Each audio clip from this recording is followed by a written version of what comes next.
Hello again, party people, and welcome back to the channel. During Troy's police interview, Troy said that when he met Chris in the grocery store parking lot on Friday, Chris went into the center console of Shannon's car and took out bubble gum and gave Troy, Bella, and Cece a stick of gum. Bella was 4 years old, and Cece was only 3.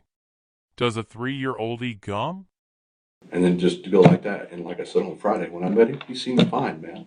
He was laughing, smiling. You know, he went to the console, and it might still be in the console of that vehicle. They had gum, like little bubble gum deal. It was white, and it was like tangerine. And he gave it to each one of his girls, and he asked me would I like a piece of gum, and I took a piece of gum from him. You know, it's not off at all on Friday at all. Just normal Chris. When Chris got home on Monday, Chris opened Shannon's car door, but Coonrod did not film in the car until he returned from Nate's place.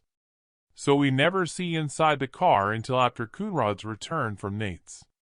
When Chris goes in his house at 2:08 p.m., Chris leaves Shannon's car door open.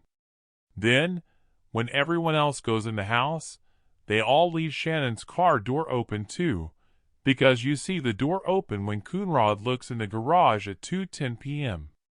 When Chris goes to Nate's place at 2:35 p.m., Chris takes a quick look into the garage on his way over to Nate's.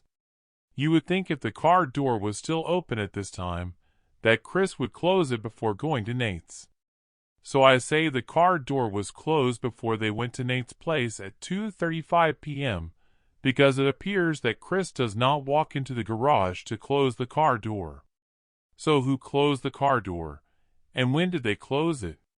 Did Nick put Shannon's purse in Shannon's car and close the door at 2:31 p.m. after he retrieved the purse from Black Mesa Road? Chris sure was in a hurry to leave Nate's place, because obviously he wanted to do something without Coonrod being present. Next door. Talking about dispatcher. Shannon's purse is only found after everyone returns from Nate's place.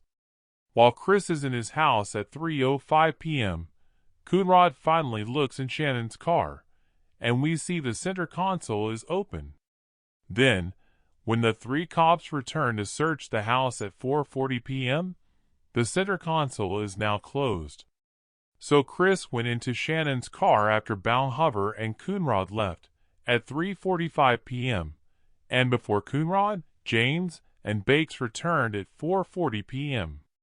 I broke this story years ago, but I never said anything about Troy mentioning the center console in his police interview.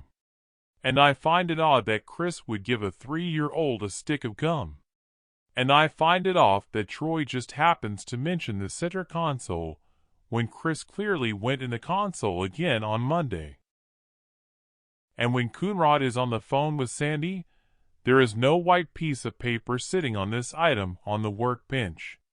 But when the 3 cops return, there is now a white piece of paper sitting on the item on the workbench. So what is this piece of paper? Where did it come from? And why did Chris put it on the bench? What do you make of all of this, party people? Do 3-year-olds chew gum? What do you think was in the center console that Chris took out before going into the house after he left Nate's place? Who closed Shannon's car door, and at what time did they close it? Let me know below, and I'll see you in my next Worldwide Award-winning video. Now watch this.